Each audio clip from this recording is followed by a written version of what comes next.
All right, so today is the right time to see how to install Microsoft SQL Server on your machine.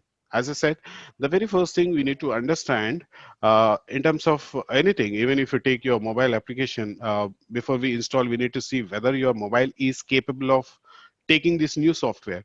So even I have to check whether my system is capable of loading 2012 or 2014 or 2016 or 2019. If I look at my system, okay, my system is basically Windows 7 Ultimate. All right, so I don't have a Windows 10 installed on my system, so my system is not capable of going for a 2019 sequel. So this is how you need to cross check which hardware I'm using, which software I'm using, whether my system is capable of having that particular software installed in my system. So for that, how do I check basically system configuration? You need to go for a start, and if you look at the right side, okay, whether it's a 7 or 10, you'll find at the right side a block where you can go for computer and the properties. This is the one way, or else simply go for your Windows Explorer model, right click on it, just go to the properties, and you'll see your complete your system configuration. System configuration, what I mean is what kind of operating system I'm using, that is Windows 7 Ultimate. What is the processor I'm using? It is a AMD Athlon. And what is the RAM I installed on my system? 8 GB. What is the system type? This is very important, guys. When you're trying to install any application, whether it's a basic Microsoft Excel, also we need to take this into consideration. What operating system you're using? Operating system not in terms of whether it's a Windows 7, Windows 8, Windows 10. No, what type, service type here we are using, system type we are using 64-bit operating system or 32-bit operating system. There are two models here, 32-bit or 64-bit. So if you don't know which system you are using, just go to the My Computer and properties, you'll find this operating system. Once I know confident like this is my configuration, the only thing I need to cross check with the Microsoft before I install uh, database. So for that, just to go to the Google and type in google.com. Now you got the screen. Here what I want to do is which version you want to install, just check it. So I want to type Microsoft uh, SQL 2012 download for free or paid. No, it's completely free. As I told you, it is open source, so you can just download it. It's not only a Microsoft SQL Server, which is allowing for free. MySQL also free. SQLite is free. Oracle database is also free, but not the premium version. We have SQLite, which is also free. So most of the relational database management system are allowing you to test, use it uh, for a free. So don't go for any other site because you are installing if a free software from a particular vendor. So better to go for the one which is showing from the Microsoft. So once you click on that, you'll be finding, depending upon your system speed and your internet, I'm on Zoom, it will maybe little delay. So let's watch it, how it works. So basically, whenever you're trying to install something, you need to always look for the system requirements, because I'm not sure what kind of system requirements does really require to install this 2012 version. If you're using 2014 or 17 or 18, 19, please look at the details and please look at the system requirements. What are the install instructions? Okay, and what is the additional information? Just basically, I'm more interested in system requirements. When I look at, it's asking very few things. If you have Windows 7 is also fine, and if you have this Intel processor, minimum of 1 gig. We have seen my computer is capable of 2 gig, and minimum RAM is 512. That's fine. I have 8 GB of ROM. That's how you need to compare the.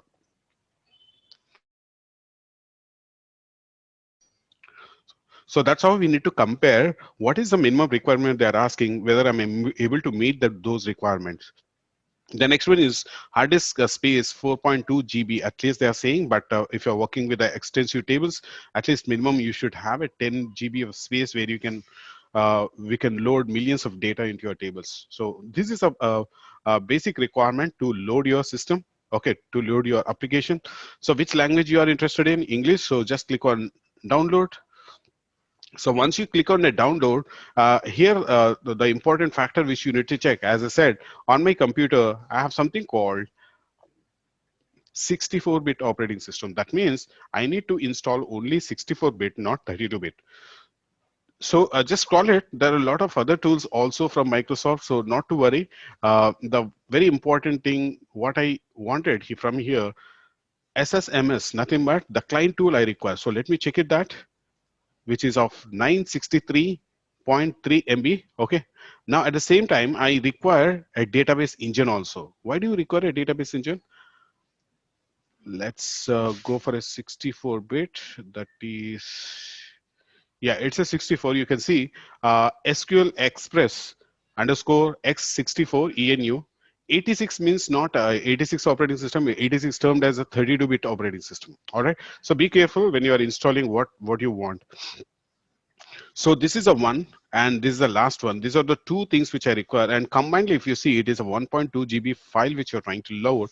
And it also shows you the description. What are the two things which you have selected? And before downloading, you can see what are the two things. And click on the next.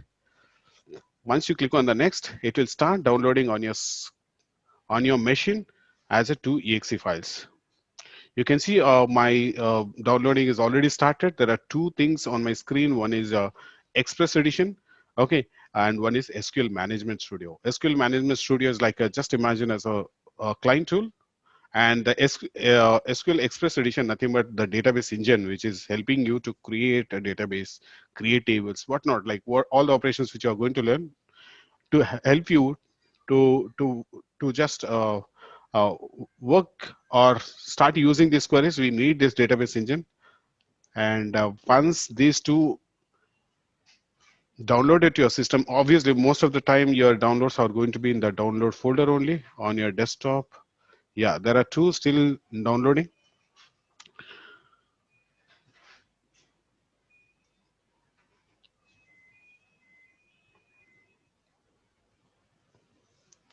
You can see Express is loading too fast. Now it's 44 seconds. Anybody is trying to do parallelly along with me? Yeah, I'm doing that. All right.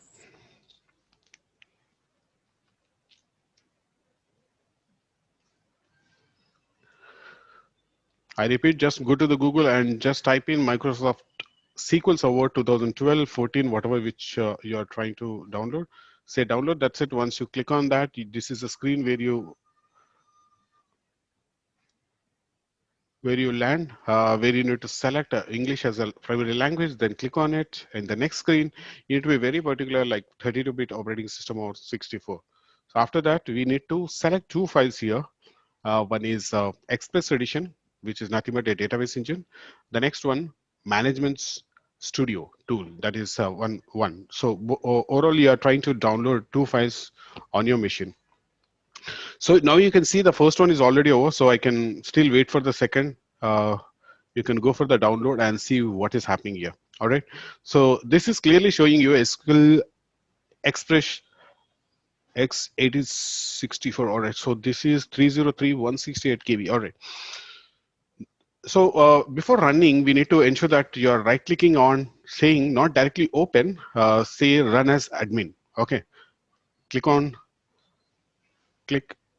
as run as admin. So once you get this screen, you need to say S. Not much options because we want everything to be loaded. So we'll keep saying S. Next. These are the operations which you are going to perform like any other software. So now it is trying to unpack that application.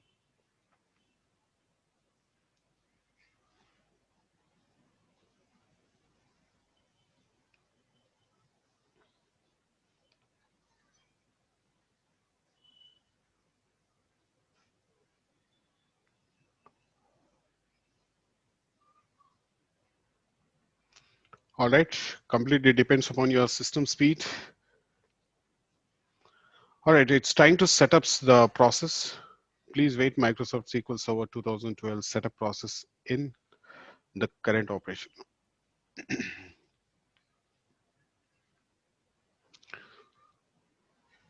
So after checking everything, you'll get a very big screen here asking for two options, I believe. Yeah, here it is. So it's asking you two options here. Are you interested to create the new instance of SQL Server, or you want to upgrade? So as I said, like I am not installed anything on my system right now, uninstalled it. So let's go for a new SQL Server standalone installation, which is on my personal system. So obviously, both the things are going to be loaded on your same machine. So just click on new SQL Server standalone, and it will start fetching the information for you now.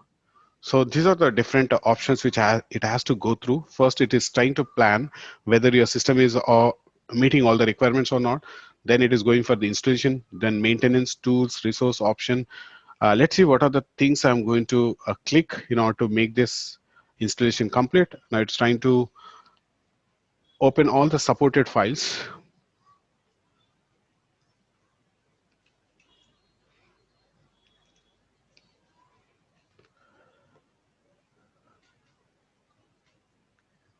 All right, so this is a screen where we need to say accept the license agreement. We have to read it. That's what the license term says. So at this moment, I'm just clicking on it and saying next. So this is where we are trying to accept the license. So next, once you say next, it is trying to see the four more options. It was trying to scan the entire product. Is there any update? So I turned off my update, so it will not find anything. Next, it is downloading the set of files, extracting the set of files, installing the set of files. So this operations, it will take some time. Depends upon your system speed again, not the same. So once this process is over,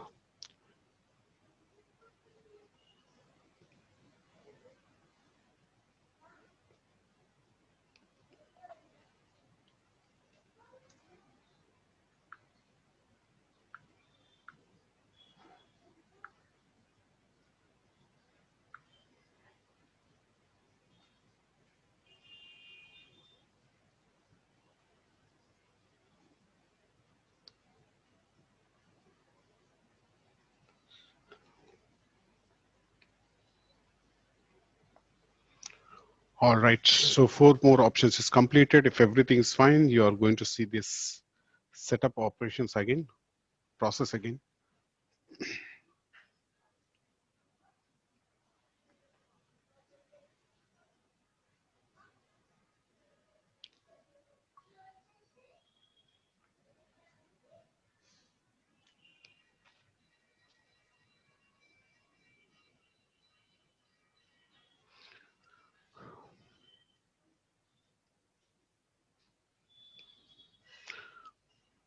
Now, this is a screen where it will start checking for all these options, future selections, installation rules. So there are certain format which is trying to follow.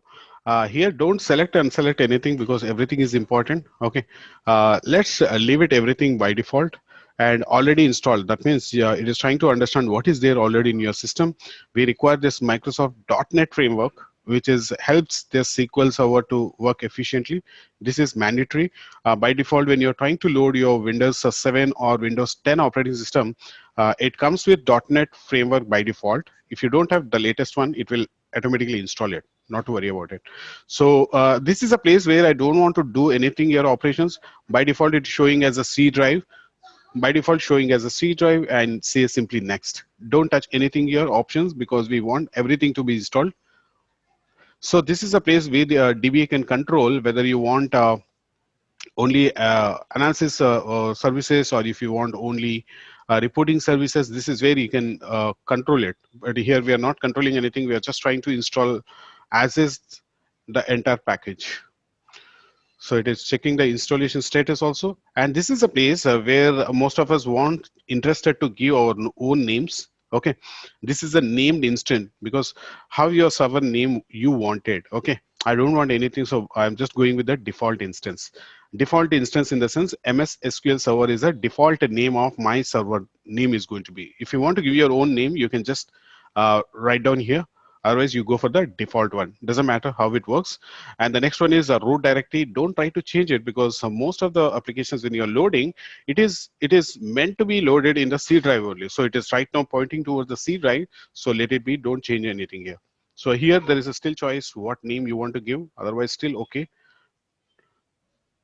So I'm going for the next option where it is trying to check, do I have that disk space requirements?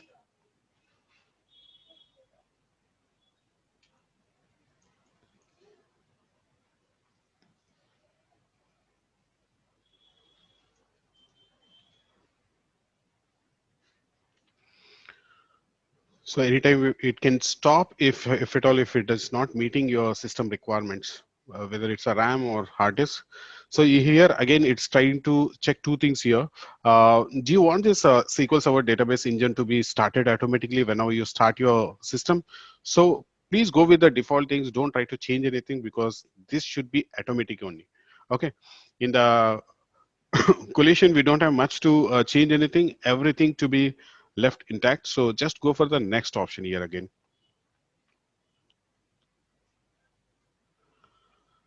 So server configuration is over. Now it's trying to understand what kind of a database configuration and how it should be. Okay, I'm more interested in giving username and password. You can start giving it. Okay, but if you think just to go with the Windows authentication, go for it. Okay, if you're giving this mixed mode, nothing but you want to use Windows authentication at the same time, this one, anytime you want to use password. Okay, in real time, you'll not be creating your own password or username because the DB will straight away send you an email with the credentials you need to use that, or else the system login, maybe you're logging with the employee ID or PSID or whatever the information you log in with your name, those will be your credentials here. But at this moment, as I said, I'm installing on my system, so I'm using a Windows authentication mode. That's it. Once you say next, you're going to check, is there any errors? Which while installing this entire process, do I have any errors to see? I don't see any errors here, so let's go for the next.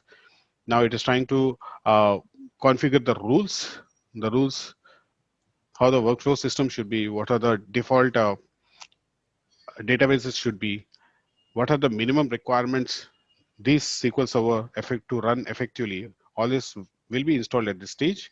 Installation is started in in this stage, and it will take a good amount of time, I'm sure.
I think we're almost completing. So currently installation process is going on. In next couple of minutes, you will see this process will complete.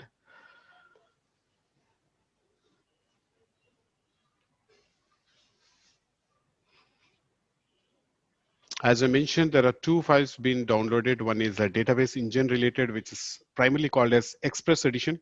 The second one is a management studio. So what I'm installing right now goes behind the scenes. What I'm going to install the next file, which comes as a front-end tool for you, nothing but SQL Server Management Studio. So once this is done, you can see all the four features have been showing as a succeed. The database engine is service is started. My browser is also ready. Writer is also ready. But let's say close and simply close. That's it. So what I installed so far is a database engine. I can't see anything. It's just lying in my system. So let's go for the second option, that is Management Studio. So this is what we really interested in. Just click on Run as an admin. So you see the very first screen, setup process. The same screen appears whether you want to install, whether you want to upgrade. So there are two questions will be asked. So if you think like nothing is being installed on my system, go for the first option. If it's already there, go for the second installation. There is upgrading.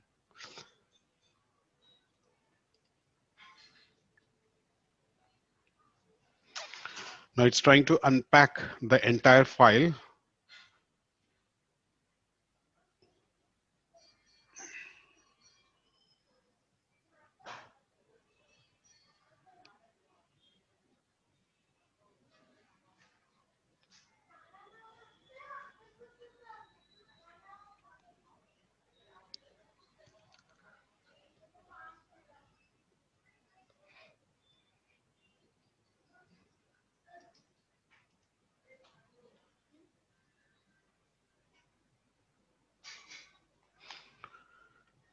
Setup process is started.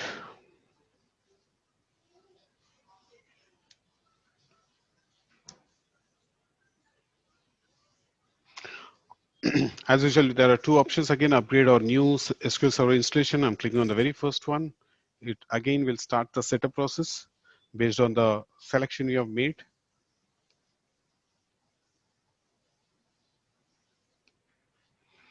Okay, so it is trying to check all the rules, supporting rules, and setup process again started.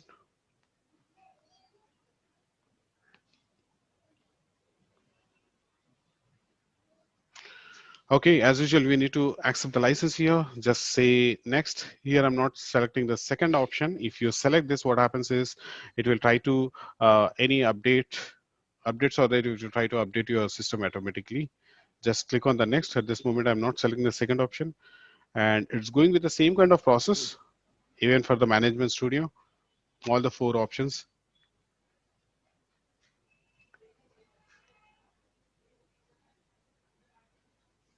Now, if I go to start menu and all programs, you will not see Microsoft SQL Server Management Studio yet. The reason is you just installed database engine.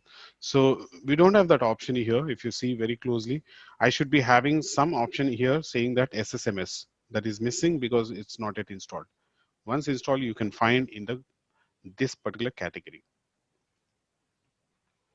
Scanning for any product updates, it's completed. Going for the next screen now.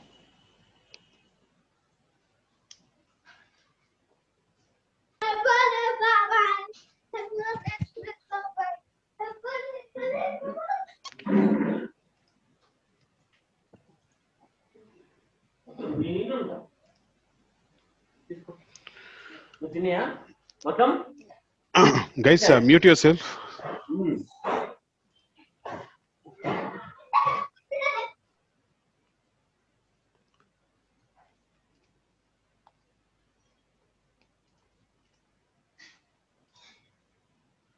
All right, this again, don't try to change anything here. Okay, uh, it's a default instance name which is taken. That's a server name. Just say next. I'm not customizing anything. I'm just going with the default options because I want to install everything there. Here again, don't try to check or uncheck anything options because we want everything to work effectively with the SQL Server. So next, say next. Is trying to see the installation rules at the same time. Your disk space, do you have that space first of all to install this? The reward is trying to cross check.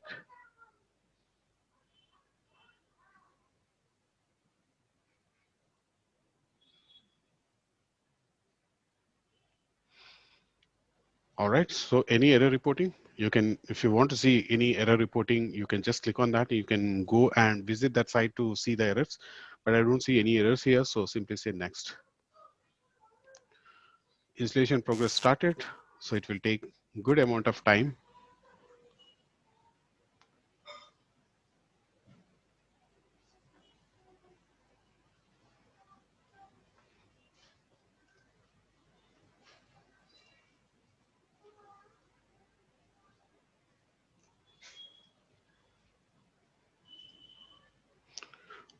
Already here, don't try to change any option. As I said, just be all the options open.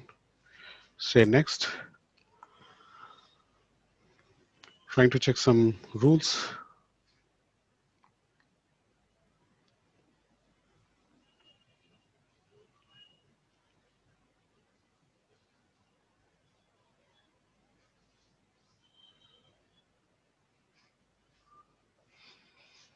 No errors found. You can see, say next.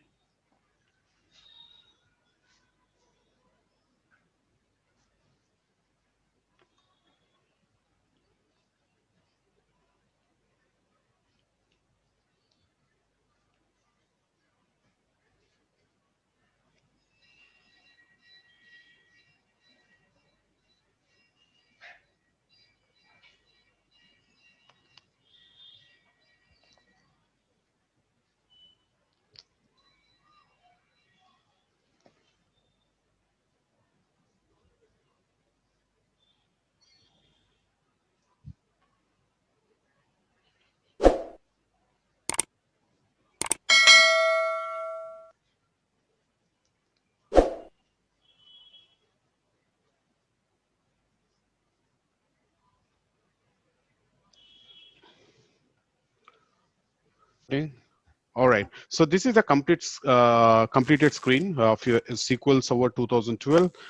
Let me close this. Ideally, we need to restart, but I'm not restarting. Let's see if it works. I'm closing the initial screen also. Uh, Hide this.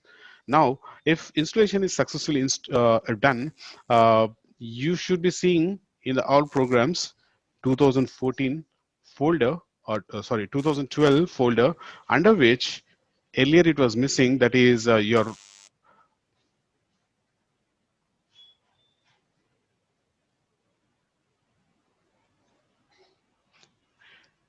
I'm just copying it so that I can keep it on my desktop. Okay, this is what you need to look for. I just kept it on my desktop.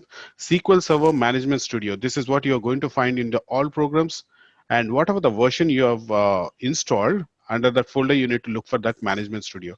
Otherwise, you can see that a lot of tools being installed automatically along with that integration services, performance tools, analysis services, configuration tools. A lot of options being installed, but we are looking for this one. So just double click on that.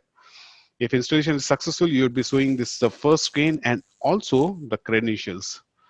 All right, so we got the very first screen. Do I need to remember the server name? Not required, because if you remember, while installing, I said I want to go with the default one. So this is what the default I was referring to. That is Montyexcel PC. How does my system know? This is a computer name actually. While I was installing Windows 7 or Windows 10 on my system, you will be providing some computer name, your name or any instances you will provide. That name it is taking as a server name. That can be changed while you are installing, but now you don't try to change it.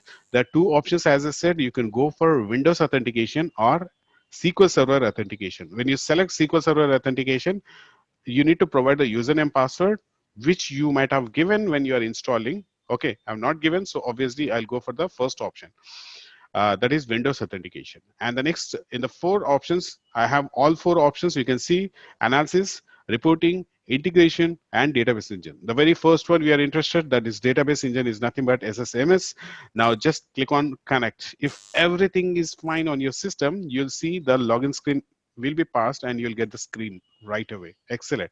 You got the very first screen, and this is how typically your studio looks like, irrespective of the version.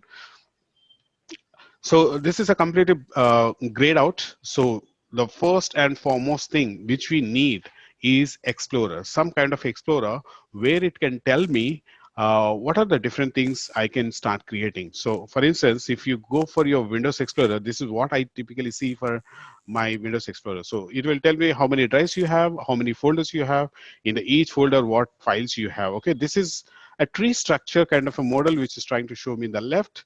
If you look at MySQL, if you go to view, there's a shortcut, click on F8 key or click on this menu, two ways. This is what I'm going to see the very first window, that is called as Object Explorer. Okay, this is called as a Object Explorer. So what it consists of is it will try to show you what are the default folders or default databases which it has installed. While installing, what are the default databases it has created for you. So let us click on the very first one, database. Once you click on that, it is trying to expand its folders. Under this, we have something called system database. When you click on system database, these are databases which you can see in a cylindrical shape. When you click on that, you'll find a further folders. When you click on that, you'll find further folders. So this is a system related databases. Never try to do any amendments, any changes for this, because we require these folders mandatory to make your SQL Server to work effectively. The performance will be intact like if you are not changing anything from here. So don't try to touch it, because that's not our intention. Our intention to have our own database, our own tables, our own queries. All right, so that's the first thing. And in the last session we have seen how to create a database. Let's try to do the same action again, because I cannot create a straightaway table, because I need something called a database first. So within the database only you'll start creating the tables. So let me create the first table. Right click on the new database.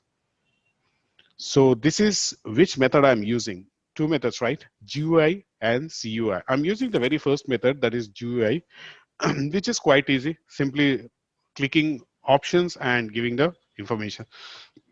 So here I'm saying Monty as a database name. Database name can be anything.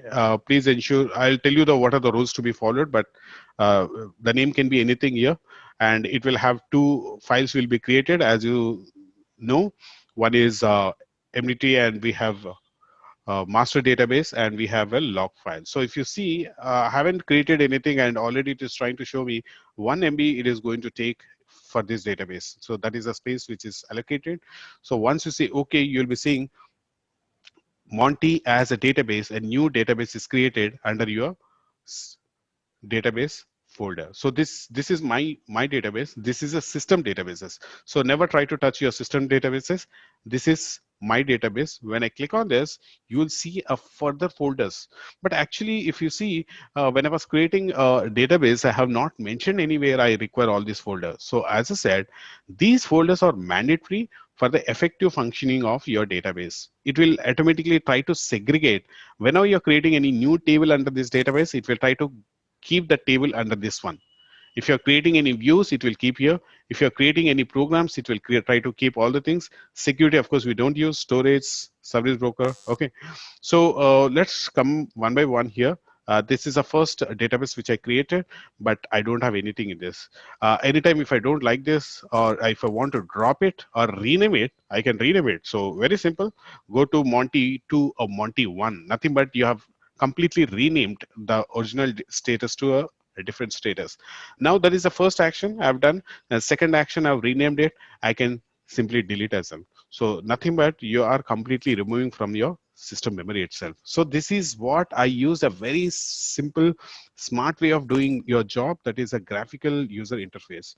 Let's try to see how to create a by using a method called CUI. But for that, we require some a canvas or editor where I can start building the query for myself. Okay, so for that we need to see, if you look at very closely, there is some menu which is showing at the top, new query. Okay, so I'm so used to shortcuts. If I want to know, don't worry. Just click, place your mouse pointer. You'll find. So, for example, if you place here, it's trying to tell you new project.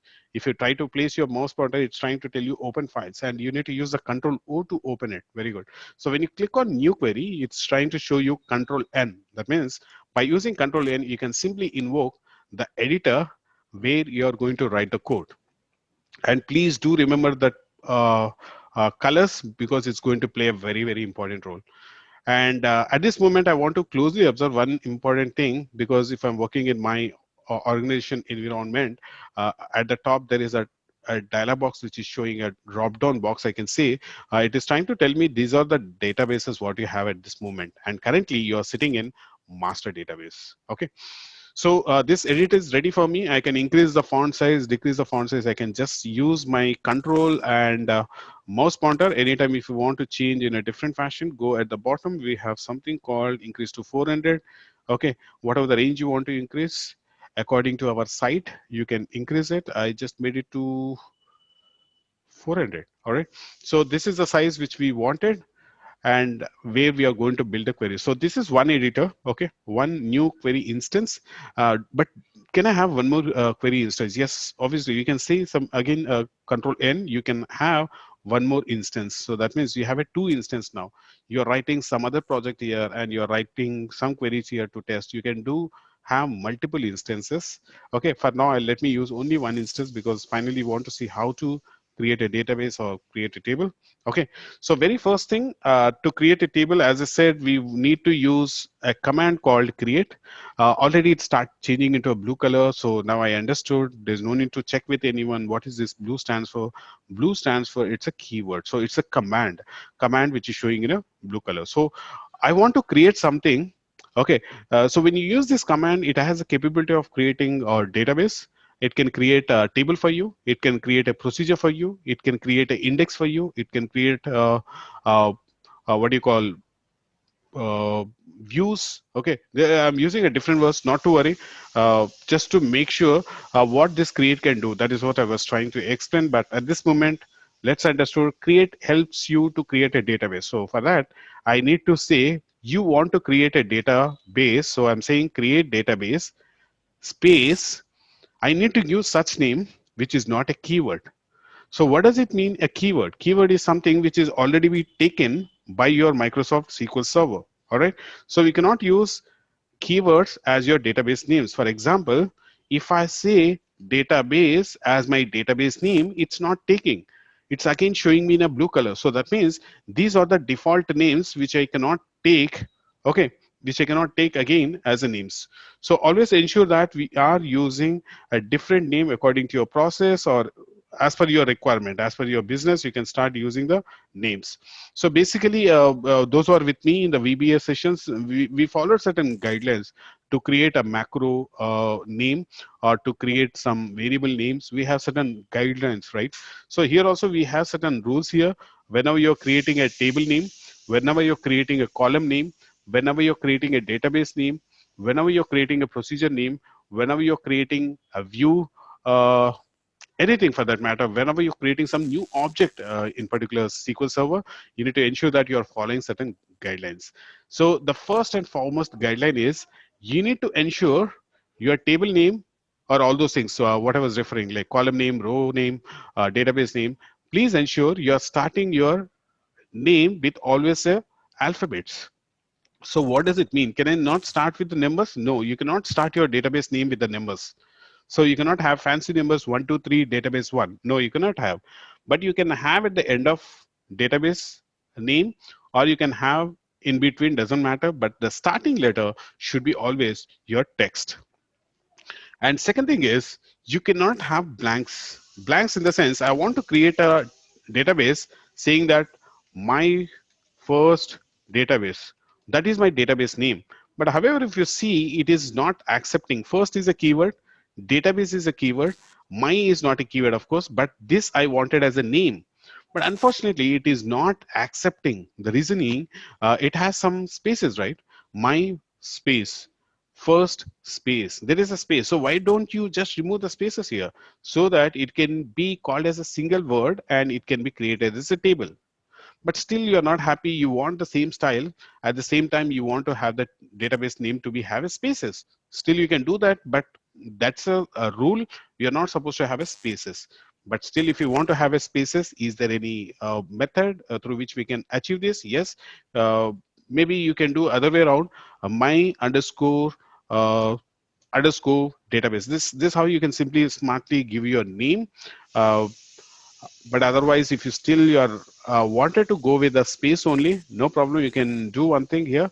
Use a bracket before, at the end you can use. That's how you can make your database name with the spaces. All right. So make sure always you are using underscore. That's the ideal scenario. What I've seen in the live environments. Always use underscores, because whenever you're calling your table, you should always use these brackets again and again. So to avoid that, make it as a single word table, which is quite easy. Or else, if you are more interested in just using this space, differentiate, then use underscores. So that's how I simply created my first database. The rules which I'm telling you right now, the table name should be always start with alphabet. Don't use on your keyboard from 0 to 9 numbers, whatever the special characters are there, don't use those as a database name. Those are not valid table names. If you look at, let me give an example, just put it this, and I'm using exclamatory symbol, it's not accepting, right? So let me give at the rate. No, it's not accepting. It's saying already it's an error. But how do I know what kind of error it's trying to throw me? Don't check here and there. Just place your mouse pointer there. It's going to tell you very clearly and very transparent.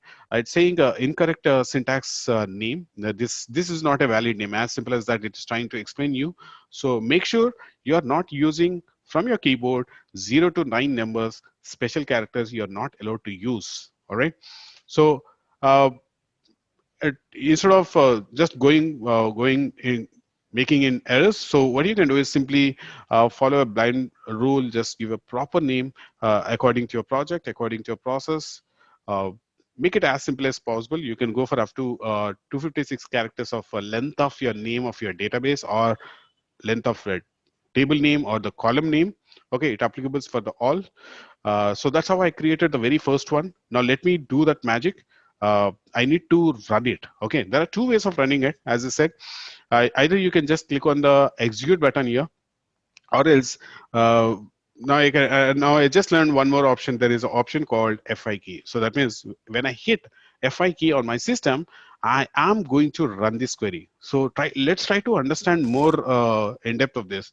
I've written a query, I'm running this, and where this query will go, and from where this data is going to retrieve, or how this is really performed in the real time. Whenever you try to pass any query, this query will go to the server. It will tell this guy is trying to create a database. Is that okay? Is this name is correct? Everything after the processing, you'll get an output saying that, okay, successful. If it is not successful, you'll be maybe end up getting some error. But this is how the client server relationship. Client always go with the request. Server will accept it. It will try to study whether this query is correct query. Is that the right query? Okay, is asking from my first database or my first table, but that table is like really existing in my space. That's how they talk to each other in order to get your output. That's what happens in the real time. But for me, it looks very simple. Create database, database name, and running it by FI key. And at the bottom, you see a very beautiful dialog box, which is going to tell you, yes, this job is done.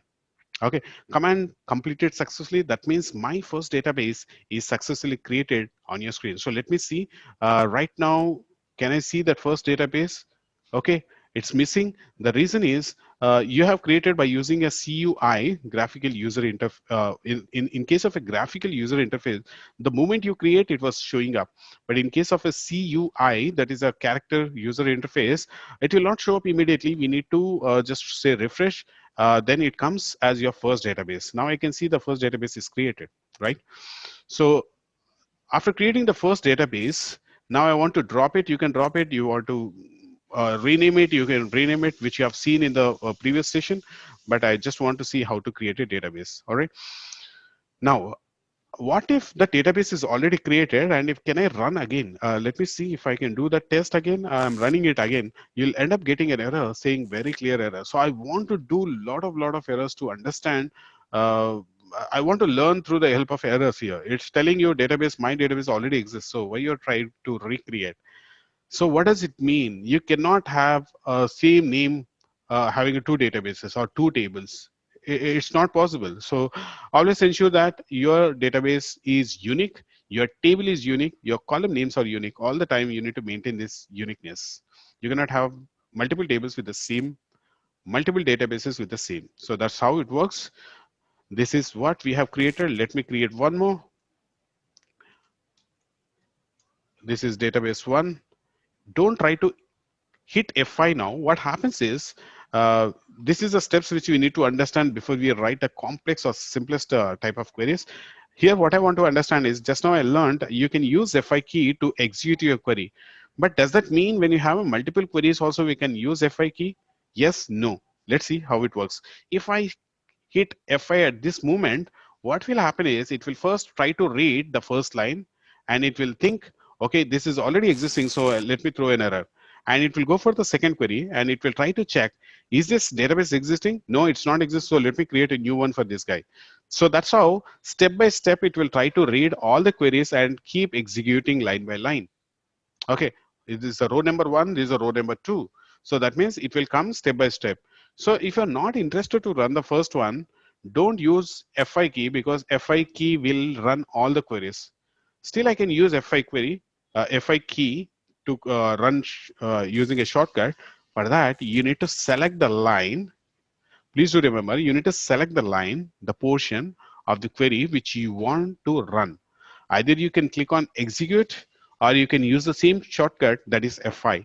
But if you're not selecting any portion and if you're hitting the F5, it will run all the queries, guys. That we need to remember here. Because at the starting stage only, if you're very careful what is important, what is not, when you're going with a complex situations, you'll not be worried about these kind of things.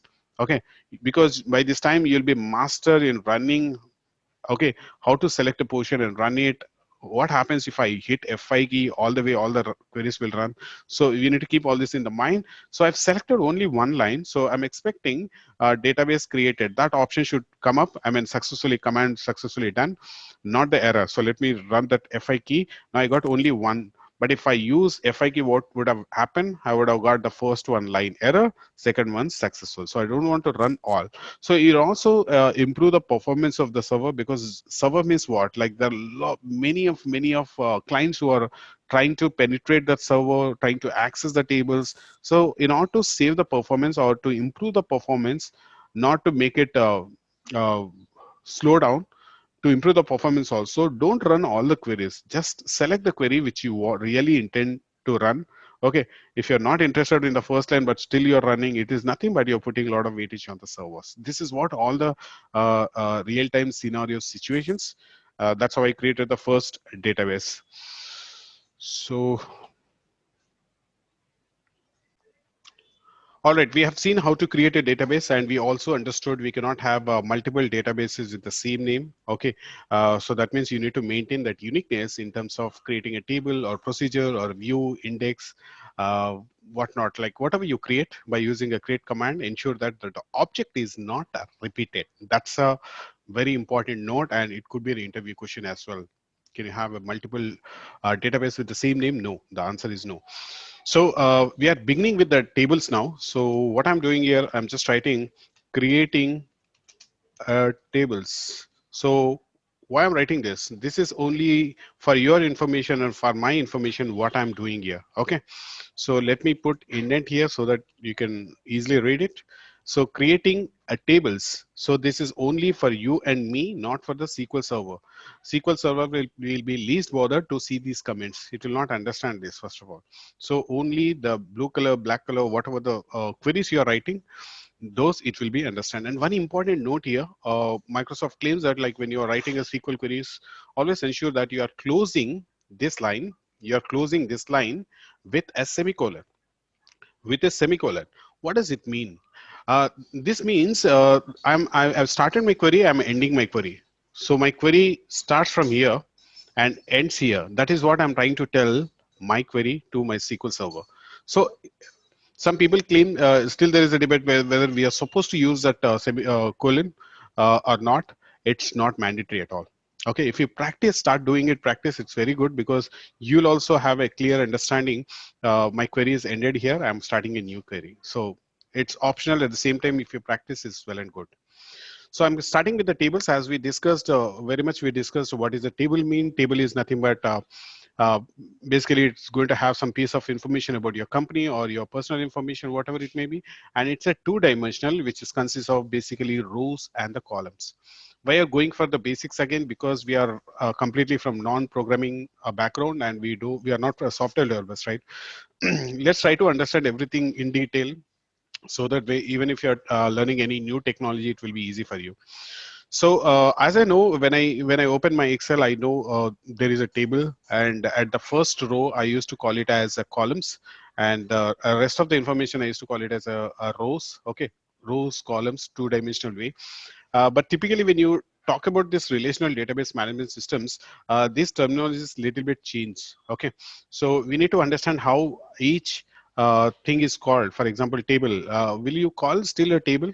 What is the name given, especially when you are working on a SQL? Okay, let me write here. If you're talking about table name, okay, table name, generally we say it's a table, but it is called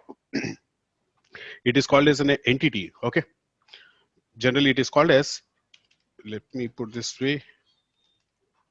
Okay, table name is basically called as entity in SQL. So it doesn't matter like if you are using normally like table name, it's fine. So actual name is called as an entity.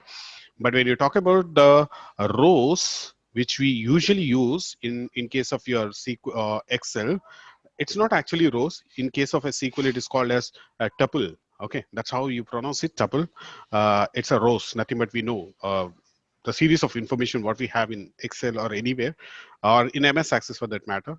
Okay, in your database, it is called as a tuple. But we can keep using rows, doesn't matter. But when you are attending any kind of a professional meet, start using this kind of a techie words, actual words of this rows, like it's a tuple. Table name is called as entity, and columns are called as, you can call it as field or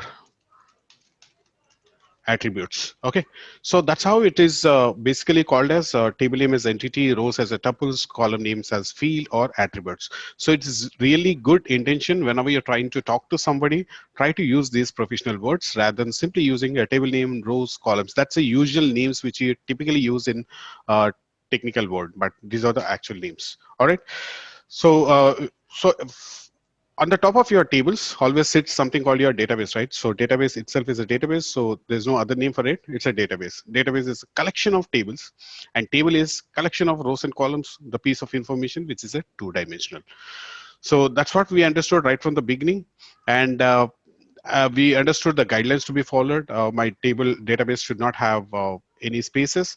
If you want to have spaces, as I told you, don't forget to use that brackets, which personally I don't like it because the reason is, uh, if you use this, whenever I'm talking out my table, whenever I want to call my table, or whenever I want to call my procedure, whenever I want to call my database, I need to use these brackets all the time.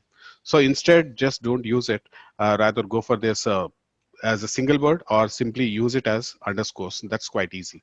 Okay, a simple thing to use. So as I said, it's a table is a database object. It's composed of rows and columns. Now the rows is called as the tuples and columns is called as your field or attributes. Okay, a table is created in SQL basically by using which command? That is going to be a DDL command. Okay, so DDL, data definition language. Under that we have witnessed the very first command, that is the create command. Create command allows you to make any new object to be created or to modify, to do some structural changes. That is what DDL talks about, right? So let's see how it works in creating a table for, in case of our, the first, let's go for a creation of a table. Okay, so going forward from today onwards, not going forward, from today onwards, what we do is, before we actually write the query, we'll try to learn the syntax. Syntax in the sense, how the query is going to be, we are going to create the skeleton of it, and we'll try to break it down and understand very in depth. Then we'll write the actual query. So by the time you understand the query, yourself,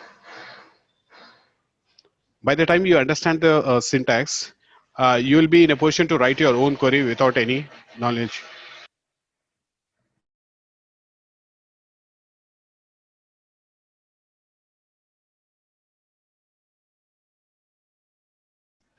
All right.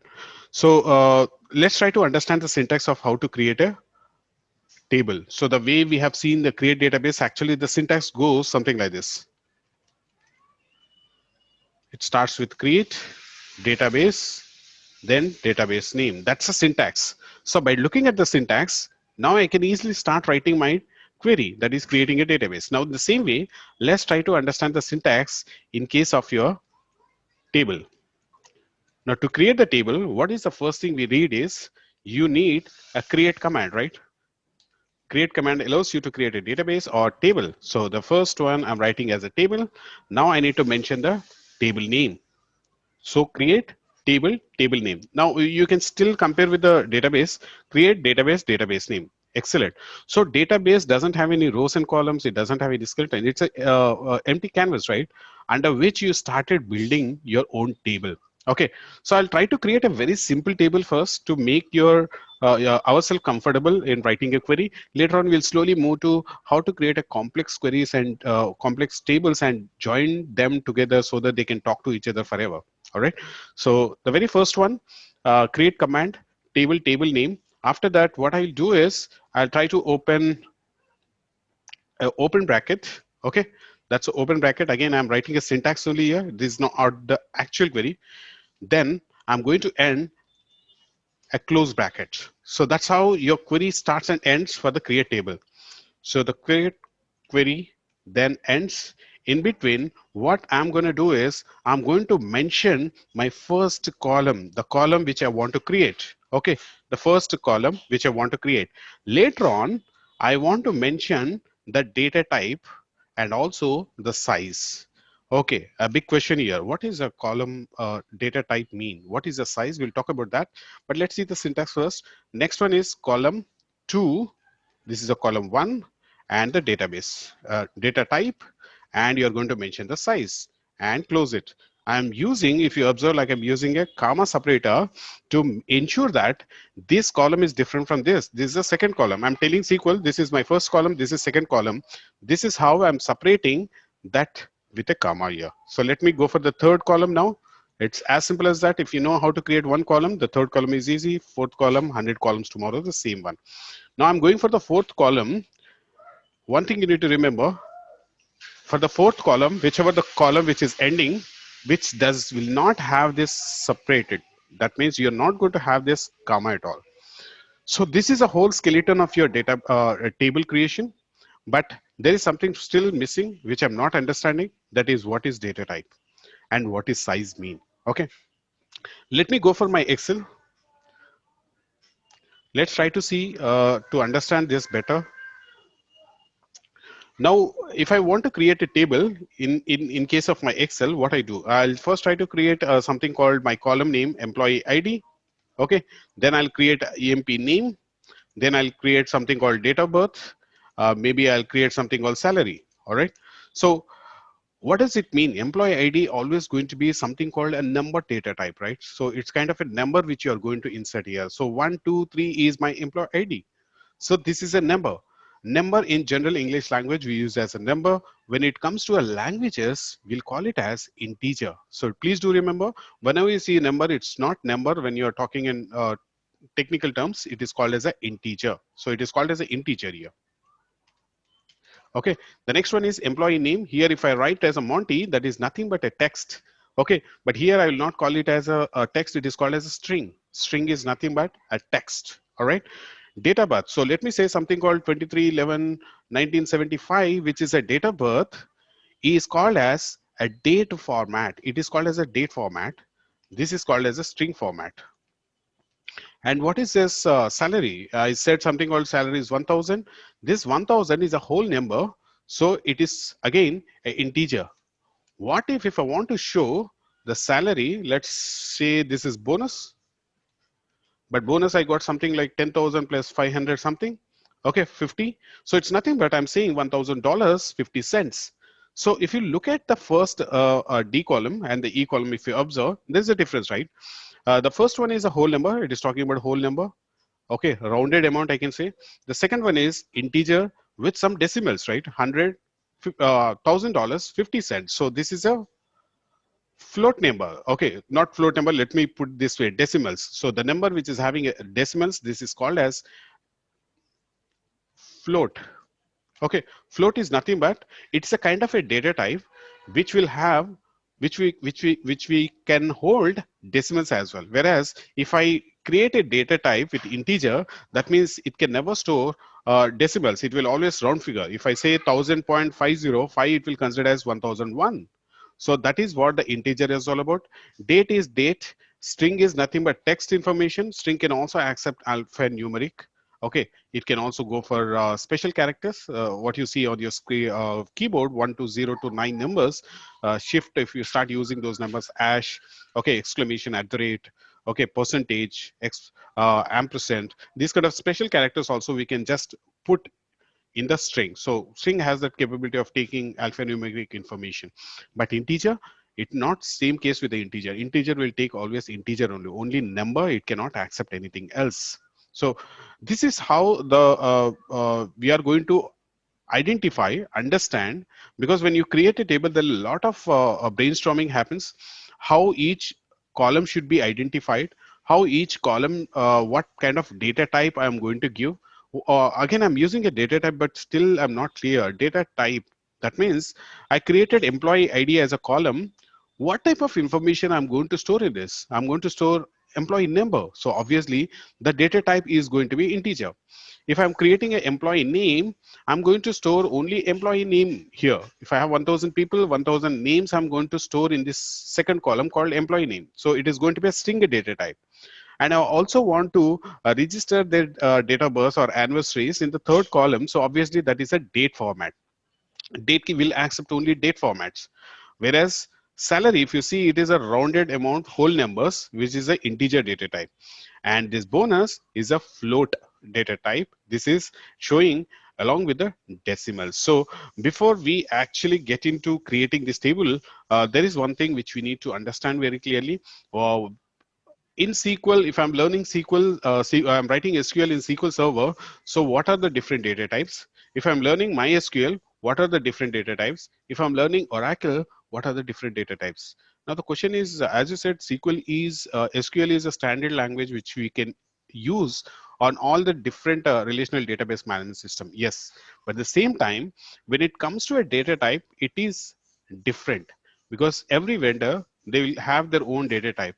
More or less it is called same but slightly different. For example, here I'm calling in the SQL integer, but in case of a Oracle I'll call it as a number. So if it is if in case of your SQL or MySQL, it is called as a number. This data type is called as a number, but in case of MySQL and the SQL Server, it is called as integer. So whichever the environment you're working, please go through the documentation, which data type I should use, and what is the size of it. Whether it's a big size or a small size, how much size you want. If I'm storing my employee ID, it will not be more than 10 numbers. So try to use such data type which can store only that size only, not bigger than that. Don't try to create such data type which is holding just few information but wasting a lot of resources. So I just created one kind of a simple document here which I will try to share today itself, which will show you, differentiate you how your data types uh, will be called in the SQL Server. Uh, Same data types how it is called in MySQL. Same data types how it is called is Oracle. All right. So as I said, there are primarily three. We always talk about integers. One is talking about strings. One is talking about a date. So these are the three primary data types you'll find everywhere. Okay, you'll find in everywhere. Even if you're talking about a Python, you'll see these kind of things where you're talking about a VBA, C++, Java, anything. You'll find primarily three data types. One is string data type, numeric data type, and one is a data type. Probably it's called in a different style, but the logic is same here. So let's begin with this one, that is SQL Server data types. So that means if I am creating a column and where I want to store information which is of a string information, I can use a char as a data type. So what does it mean? So let me get back to my screen. Let me start writing the create command. At the same time, create. Okay, I'm saying table, and table name is also table, which is not possible because it is a keyword, so you cannot use it. So let's say sample. Oh, it's not taking sample also. The reason is the sample is a keyword within the SQL Server. So I'm trying to slowly understand what is the best table name I can use. Can I use function? Function is not also taken. So ensure that you are creating a table with a unique name. More or less the process in which you're working or the project which you have picked up. Try to create a relevant table names, not your names or the computer names or something. So try to give us such a name. So for example, if I'm working in a finance or if I'm creating employee related information, so better to say employee underscore table or employee table directly. Okay, or use space and use this brackets in order to safeguard that space. Okay, so I don't like this bracket, so better you use it as underscore tables. Okay, this is how you start with the creating table. Then after that, I'll open the bracket and close the bracket immediately so that I'll not forget that I opened a bracket here. So the very first column, I want to create this employee ID. Okay, so what it says, my syntax is saying like you need to create the column, then you need to define the data type. So here my data type is going to be integer. Okay, once you say integer, here I learned something called char n. Char n in the sense, so you can also say char n. N is nothing but your size which you are going to mention. If I say 10, that means number of characters which I want to store is size is 10. This is what I'm referring here. Data type here, I first data type I used today, that is char. And what is the size? 10. Now the question is why I need to mention the size. What happens if I don't use a size here? The reason is you need to be very conscious being a developer. When you're creating something, should also be conscious about the size, the space utilized in your server. you want to utilize 10 characters of employee id, so why you want to use some 100? Okay, if I use 100 here, doesn't make any sense, because you want to store 10 characters of information and you're using 100 width of space, so it's you're wasting the resources of the system. It will also slow down your performance, so better to use how much you require. Okay, for example, employee name can never go beyond 25 characters, I don't think so. So try to restrict the name with 25 characters, 20 characters. If you have certain product name which are default 5 characters, try to give 10, something like that, so that you can manage the resources better. Okay, so this is not the right data type to be used here, because char is not an integer data type. It is talking about a it is talking about a string data type. So I mentioned here SQL Server string data types. So these are all string data types, but you'll be surprised to see that out of among all, I'll be using only one in common throughout the session. The reason is all these data types are not really in use until unless when you have really a business requirement. We'll see that shortly. But that is the first string data type. The second one is a numeric data type. So that is these are all related to a numeric related. We have a int, we also have a float. That means in integer what kind of number you can store, in the float what kind of number you can store, you know that. So the next one is date and time. Okay, date and time, we have a date and time data types. So these are the data types. In the same way, if you look at MySQL data types, we have these are the information. So we have a text here which is missing in this case of SQL Server. So every vendor has his own data types for the column which you create. This is a bit data type we don't have in my what do you call SQL Server or in Oracle. Okay, in case of MySQL we have that, but if you go for this time and date in the MySQL, again we have a date. Same case in SQL Server also we have a date. When you come to Oracle data types, we have a char. Again we have in SQL, you have varchar here. Let's see. This is something interesting. We have a number here. There we have an integer. Here it is called as a number, but that does the same job. Why we have a different names here? Different vendors, different names. That's it. So please do ensure if your company is using SQL Server, try to be the master of these data types. And quickly, how I change my mindset if tomorrow my company is coming up with a MySQL, I'll just try to make a note of what are the different data types we have in MySQL. That's it. Rest of the 99% job is the same what you do on any relational database management system, whether you're using Oracle, whether you're using Teradata, whether you're using MySQL, whether you're using SQLite, you're using a PostgreSQL, doesn't matter. Only when you're creating a table, it varies. That is what I've seen practically in the live environment. All right. So let's get back to the SQL Server data types. Here we have the char. Now, if you go in depth, what is the size it can go up to? Okay, it has a size of 8,000 characters. It has a capacity of 8,000 characters. So just imagine, uh, if I want to store a simple name called Monty for which is a 5 characters, can I use? If I don't mention the size, what will happen? Out of 8,000 characters, I'm just using 5 characters. Rest of the space is wasted. You're wasting a lot of space on the server. So restrict your size always. How much you want to utilize, use only that much. So that's why we always have for every data type some size here. So we have something called varchar, which is commonly used in the SQL Server. It is a variable with the character which can go up to 8,000 characters. So that is a varchar. Varchar is nothing but which can accept text, which can accept numeric, which can also accept uh, special characters. That is what the varchar in. But sometimes you're not happy with the varchar because it has a limitation of 8,000 characters. Don't worry, we have a new other data type called varchar max. Max, I can't even read the number. It's such a long number. That means the size can go up to this much size. Okay, so this is one more method of using the data type, that is a varchar data type. The next one is text. Text is up to 2 GB. That means sometimes I may be required if I'm working in a financial, if I'm working in a bank where I'll try to report a lot of, write some commentary. If I want, when you're writing a lot of commentary, it is taking a lot of space on your system, right? So I cannot go for a varchar or varchar max. In that case, you can use text because it has a capacity of going up to 2 GB limit. So that's a great advantage of using a text there. We have a nchar, which has a 4,000 characters. I'll show you how to use them, but let's have an idea just for information. Then we have a in text, we have a binary, we have var binary. Okay, then we have a image. That means when you want to store some image, we need to use image data type. So in the same way, numeric, out of all, my favorite would be using int most of the time int.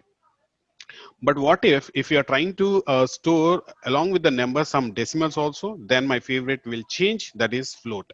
So either you'll use int, either you'll use float most of the time in case of your uh, SQL server when you're creating a table.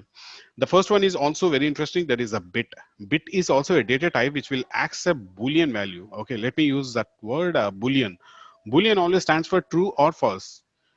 Is that, are you interested? Yes, no, that's it. That is true or else false. True always means which stores internally, it will try to store. True means zero.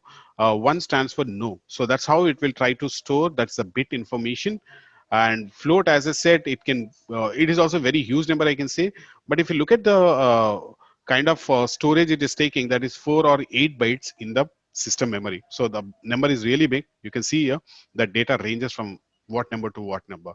So these are your numeric data types. And if you look at data types, date and timestamp is like it starts from January 1st to this year to this year. That means we have large amount of scope where we can store even historic data. That's what it's saying. Next one, we have a date and time too, which starts from here. That is January 1 to 00001. Okay, and ends with triple 9999. That means 100 nanoseconds. And when you see here 3.33 milliseconds, so we can go up to that granular level storing of information. The next one is time. It can store up to 100 nanoseconds. It's have accuracy of that. There's a timestamp. Timestamp, again, kind of a data type where it can store the timestamp, that is along with the date and the time. That is a timestamp, right? So this is about SQL data types. As I suggest, don't go with all, but just try to have an idea.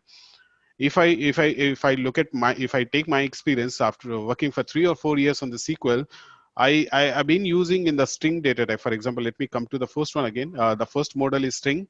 The second style is numeric. The third one is date and type.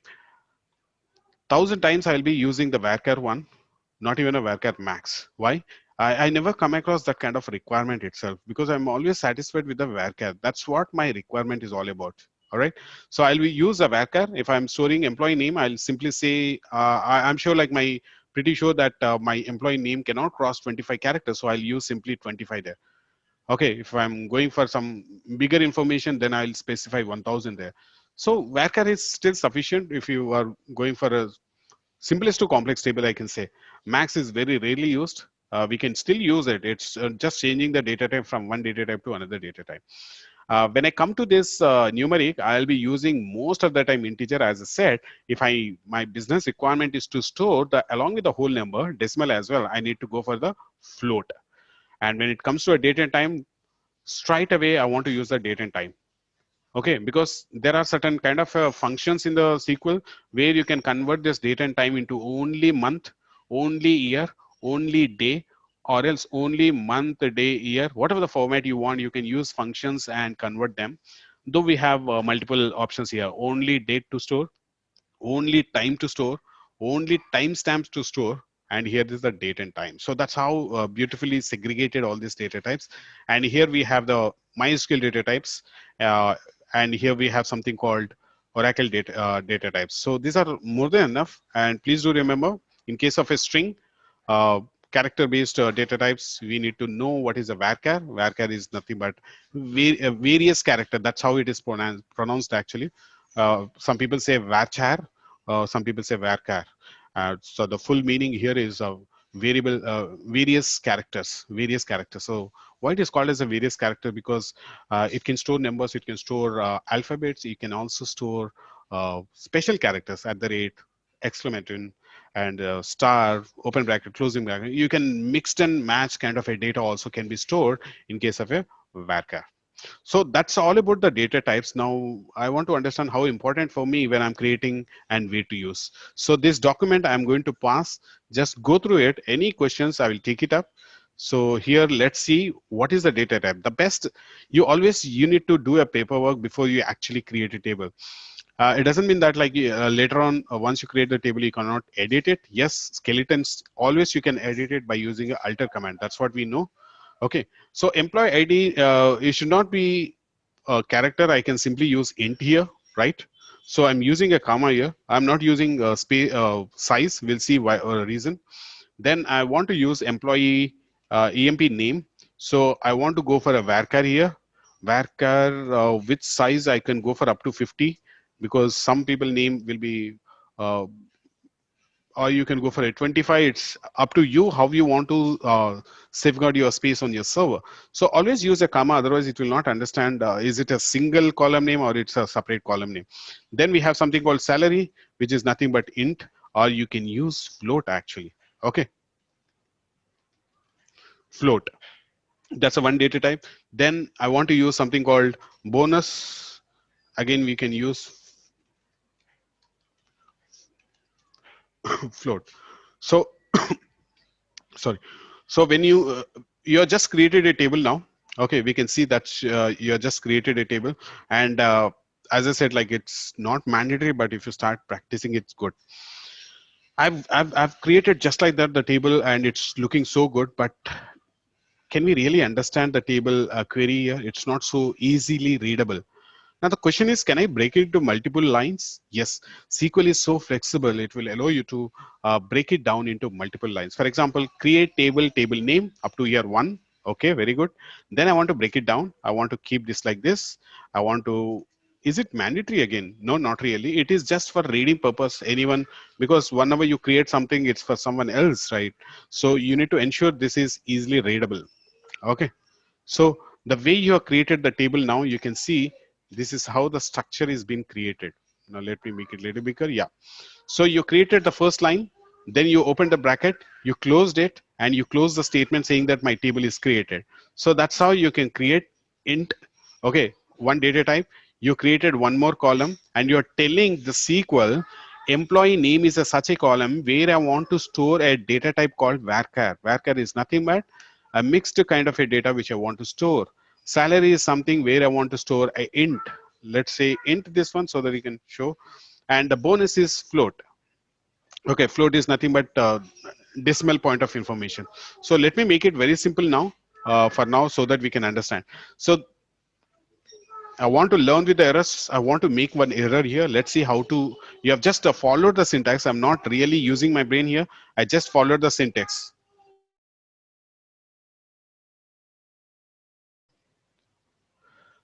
So I just followed the syntax. That's what I was saying. If you are good at the syntax, the rest of the things goes in the same fashion. It's not only just creating table. Tomorrow you're writing complex queries also.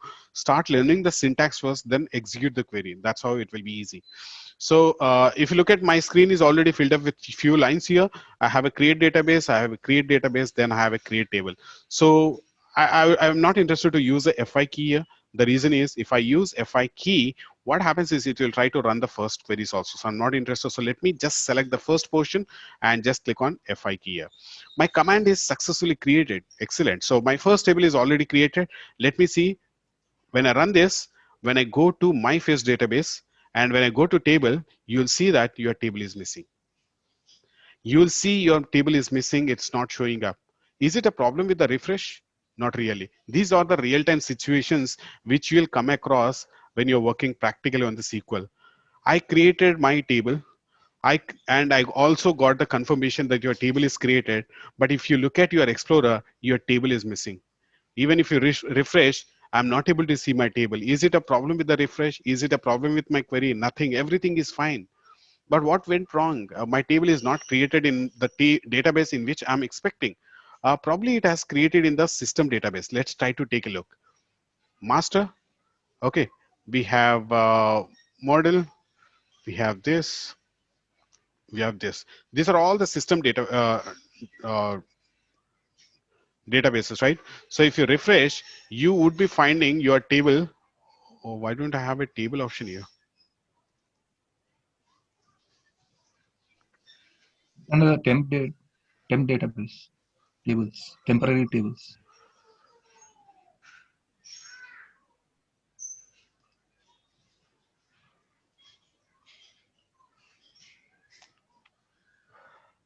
Now, what I was referring is under the database, you should have this folder called table, which is missing temporary tables. Okay, you're saying this is our temporary tables again, not relevant to mine. Views is not a system views. These are views of a system. So what the problem we are trying to solve here is whenever I say create table, it will straight away go and sit in the database which is currently selected. How do you know which database is selected? When you look at the right side, left side, we have something called a drop down box, or you can use control plus U. When you can just click on that, it is showing what are the different databases you have in your system currently. So it is showing all the databases, but unfortunately, when you try to open for the first time the SQL, by default, the database is by default selected is master. So that means whatever the operations you are doing, all the operations you are doing without your knowledge for the master database. But that's not your intention actually. Your intention is different.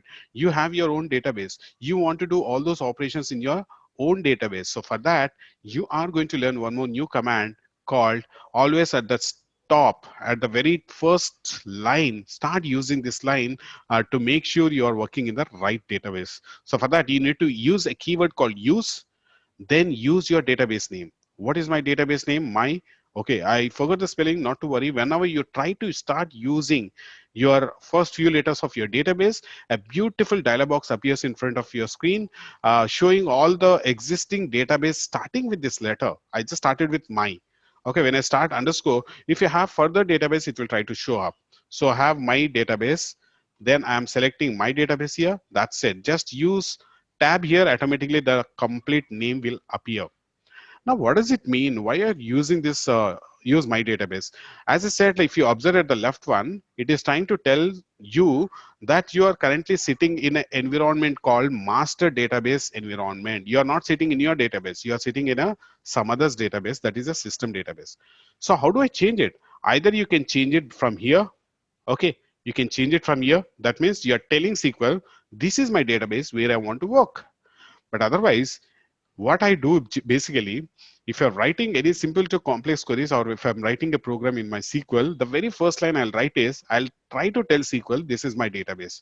So when you use a word called use as a keyword, you're telling SQL, this is my database. So let me run this only single line to see what happens. Try to observe at the left side, what happens immediately when I run this execute. I keep using run or execute, both are same. When I'm running the query, you'll see the database name has changed. So what does it mean is, tomorrow if I have 1,000 queries which is written here, and the first line should be always which database you are interested. So now that I change my database, when I rerun this table, what happens is you will see this table is now created under my database. Now this table is created under my first database under the table name called employee table. And no wonder it has a prefix, three-letter word, which is showing as DBO, which stands for database object. So it's called as a database object. All right. So DBO dot your table name. What is my table name? Here it's talking about employee table, right? So please do remember, either you can specify explicitly DBO dot, or else it's not required, because by default it will understand you have created a database object that is a table. Okay, it is a DBO, database object. It is a database object, an object which is created under the database. As I said, when you start using that use as a first command, you're trying to tell the SQL Server that you are moving into this database. You are intent to work in this database. That is a very, very important first line. And this is a primary interview question to understand what is your understanding in terms of, you know all the queries, but do you know really what is a use keyword? If you don't know, that means you're not so clear. That means most of the people will try to change from here. That's still good, but my suggestion would be start using this line as a one of the query in the starting of your editor. So by doing that, what happens is your entire procedure, whenever it is running, it will always consider this as your own database. your own database, not the system database. So that's how my table is created. Now I want to see by clicking on this plus symbol, as I said, like Explorer, it looks like Explorer. When I click on that, you will be surprised to see that it has a columns, the columns which you have created. And the columns we have created is employee ID, employee ID, employee name, employee name. So it is also telling me 25, but this is something which very new for me, that it is showing null. Null is as good as no value, right? So we've been using this null is as good as a blank, no value. If you look at my create table, I have not mentioned anywhere I want a null or not null, but here it has taken by default as null. What does null stands for? You need to understand. This is a most frequently asked question. What is null? What is blank difference? So when you say null, what does it stands for? That means whenever somebody is entering a data in this particular table, you are allowed to leave it blank. That means if you say employee ID null, that means even if I leave this cell blank, still my database will accept. That means you're not enforcing any restrictions on it. But if you say employee ID not null, what will happen is it will ensure that you are entering the information. Without entering the information, it will not allow you to go to the next column to enter the data. So you're putting a restriction. You might have observed when you're creating your Gmail ID or something, web registration, there are certain parameters which will show with a star symbol. What does it mean? That is the mandatory fields.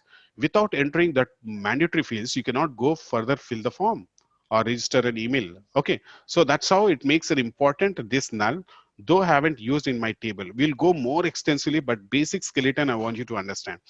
As I was keep saying, like either you can create with CUI, GUI. So let's see how to create with the GUI, though we are not going to use much, but just to have an idea how to create it. So I still remember if I want to create my database, I clicked on this one. No wonder if I want to create a table, I'll be creating on this one. I'll create a new table.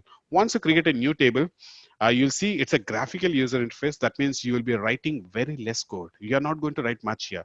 So let me say EMP ID uh, number. So after that, he's asking very politely, what is your data type you are interested in? So let me say int. Int is a data type which I want to store number format.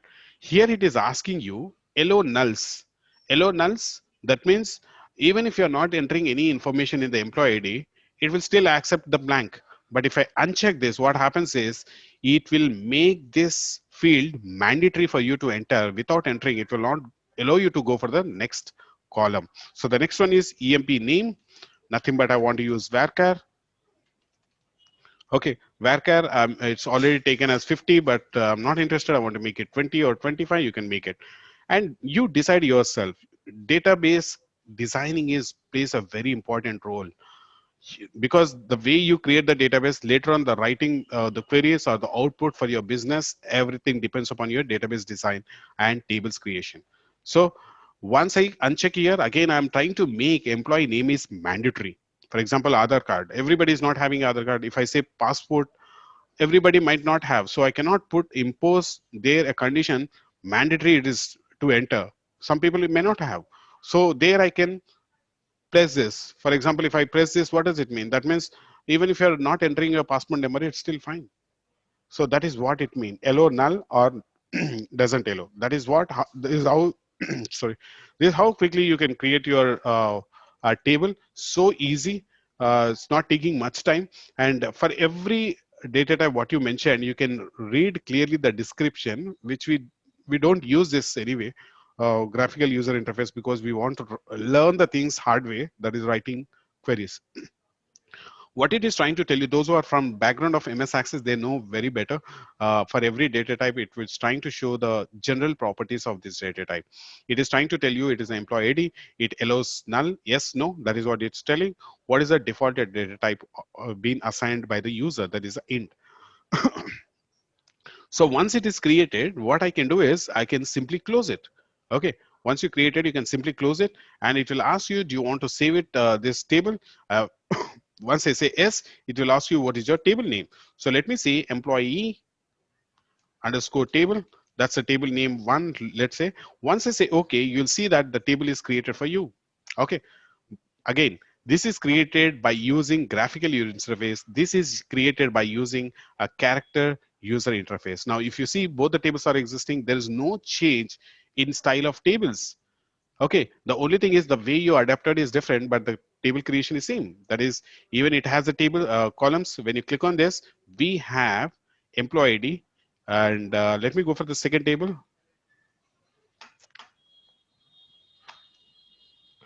This is the second table, and let's try to understand what is the difference primarily here.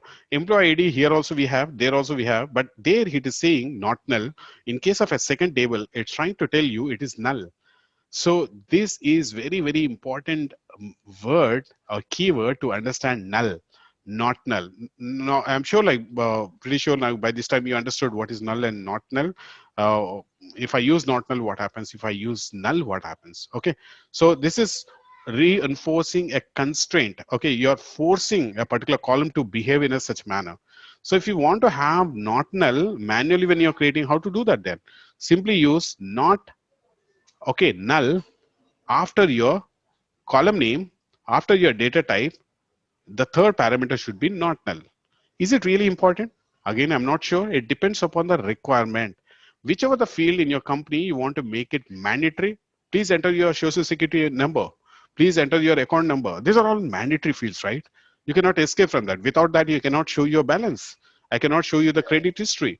So there we can really make mandatory to use, that is a not nulls. Okay, not null is a constraint. We'll talk about constraint in the upcoming session because I want to take it once. There are a lot of constraints which we need to learn. At this moment, very simple to understand, that is a not null.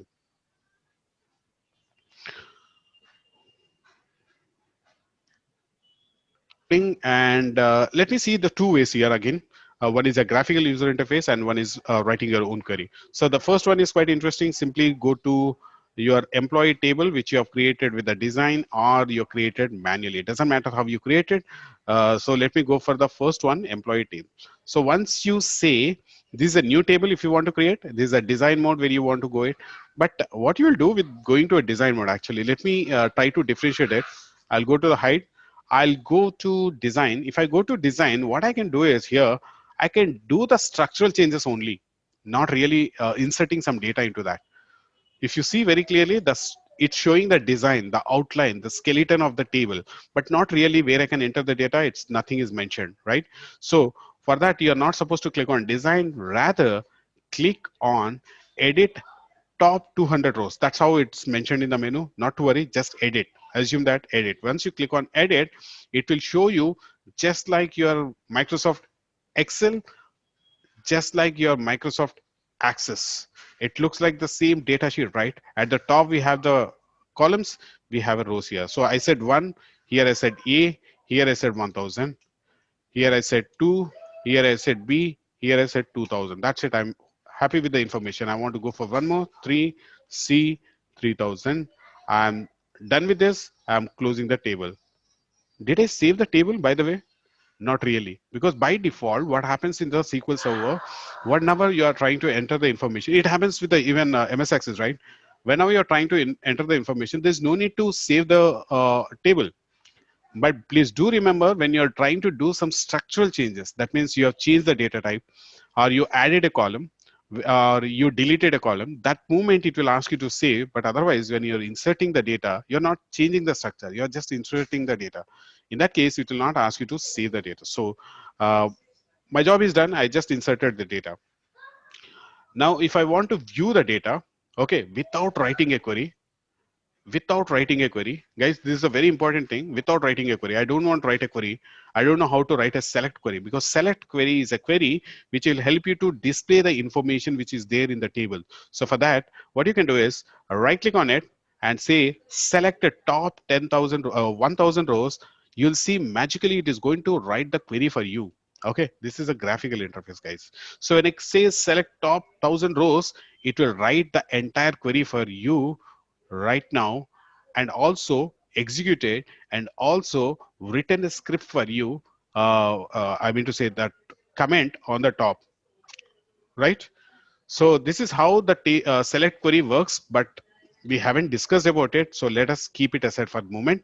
Somebody asked me how to see the output. This is how the output is going to be in your SQL, but you're not happy. What you'll do with the output which is showing on the SQL? Why don't you do one thing? Right click on it, select all, and copy with the headers. There's a lot of difference between copy and copy with headers. When you say copy with the headers, you also wanted that first row, that is the employee ID, employee name. So simply copy it, go to your Excel and paste wherever you want. This is how you are going to download your data. There are two ways actually. This is how simply you can do it for a quick action. Otherwise, there is a menu called import and export.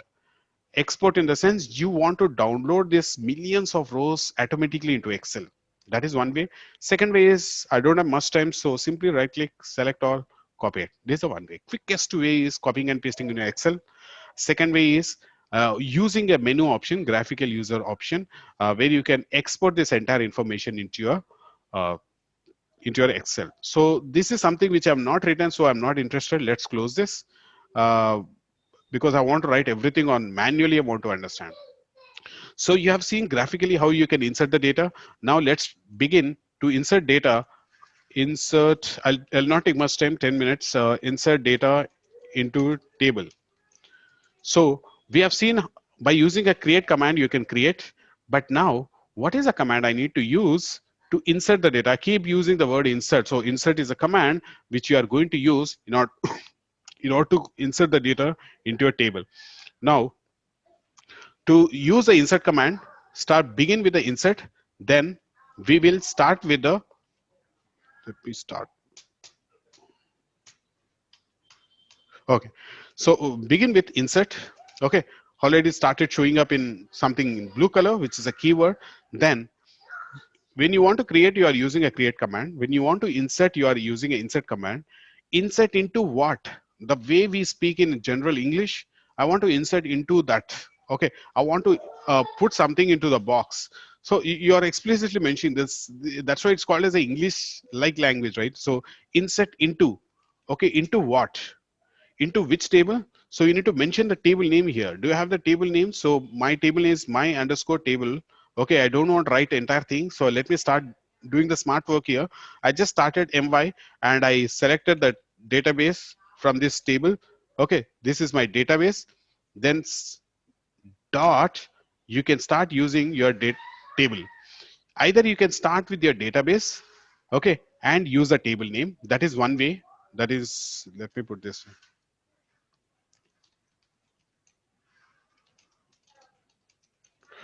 First, use the database name, then table name. But I don't really agree with that you need to use the database, then you need to use the table name. The reason is already I told to MySQL that I'm in the database called my first database. So it's not really required to mention that again. I'm referring to a table which is sitting under the my first database. At the same time, it's also advisable to use the prefix the database name first, then table name later, because this kind of table may have in other databases. So it's better to use database, and it may not be required because you already mentioned at the top. So insert into which table? Your table name is employee table. Don't write it. Just select from the drop down. Right now I have done much tables here, so I'm able to see straight away employee table. But if you have thousands of table, you can write at least 3 or 4 prefix letters there so that you can get. Simply use the tab. By the way, this drop down list is called as intelligence. That's a technical word. Intelligence, that's a drop down box. Once I use a tab here, that means I got insert into table name. So insert into table name I got. Now I need to mention what are the columns. What columns you have? I have employee ID. Okay, I'm not writing anything actually. If you just start looking at this very clearly, EMP, I got this. Okay, comma, EMP, then I got name, close it. Now what you're trying to tell by using this command, I'm trying to tell to the SQL, I want to insert some data into a table called employee table, under which we have a 2 columns called employee ID and employee name. After that, I'm using another keyword called values. Okay, I'm telling to my SQL, these are my table columns under which I want to push some values, and this is a keyword. After that, just open a left bracket and say employee ID is like 1 2 3 4. Okay, then comma employee name as a Monty, and close it. But please do remember, whenever you're trying to use a text information, which is a string information or character information, it cannot write just like that. You need to always enclose in single quotes. In any programming language, whenever you're trying to store some text information, should be always enclosed in single quotes. In some programming languages, double quotes, something like in VBA, we use double quotes, right? But in case of a SQL, we use single quotes. So that's how I completed my statement, but still it's a little confusing. Let me put it in proper way. This is now you can easily understand the way I've written. I have I have insert into these columns. Then I said values. Okay. Then I used this bracket. You can break it down as much as you want so that it can be easily read. The way you want to write it, you can write it, or you can put it in a single line. All right, guys. So this is one thing which you have just understood. Now let me try to run this query. What happens if I run this query? It will insert a row? Let me see. One row affected. This is how technical word which you are going to keep looking at the output window. One row affected, 5 rows affected, 2 rows affected. Okay. What if I run this again? Okay. When I run this again, one row affected. Why? It is allowing me to enter the duplicate information also. Let me run again. Okay, one row affected. It's telling you again and again this information again stored in the data. So let me see if it is right. So for that, I need to go for my table, uh, employee table. Under the table, we have something called, so select top 10,000 rows. What happened? We have entered thrice the same information and your database is accepting. So offer this is really uh, uh, better way of inserting information into your database. Let's try to understand more in the upcoming session, because this is a key important factor, okay, where you are trying to understand the integrity of data, the security of the data. You entered twice customer information, okay, he has just deposited an amount and you entered twice his information. That means it's showing the transaction is showing is he deposited twice, actually is in deposited only once. So how to control these kind of things, we'll try to see more in the next upcoming one. So you have seen that how I inserted the data, and quickly we can also move on. Just copy this and paste it here, and I can simply change to this 1 to 5 this as okay. Now I'll let me run this again. Now you can see one more row inserted. But just imagine, guys, how long I can keep inserting data this way, because I have a 1 million of rows to be inserted in data. So that's not the way. So let's see the second way of inserting the data.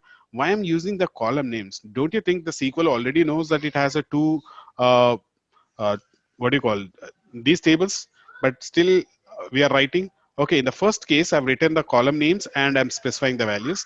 In the second case I'm not using the column names. What happens? Let's see. Will it still understand what I mean? So when I'm running this, it's running. All right. But what happens if I am inserting values without mentioning the column names and one column is missing? That means you are not interested to put the employee ID, but you want to mention the second column. You want to fill the second column. Now this is what happens exactly. Column name or number or supplied value does not match with the table. So that means we have two columns and you are trying to insert data with only one column value. So in this case, if you want to be explicitly mention that you are not interested for employee ID, only employee name you want to mention. So in that case, you mention EMP name. Okay.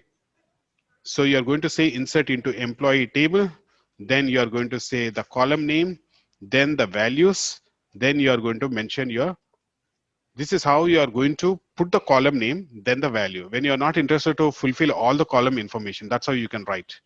So we'll see in action this one with more columns actually. This will not make sense.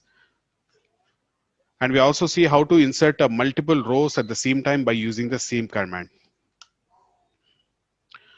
So we have just created two tables. One is using a GUI and one is a CUI. Not to worry, we'll see more about this. And not null as a beginning, I've just trying to give an introduction. But however, there are a lot of story to talk about and to show you in action in upcoming session.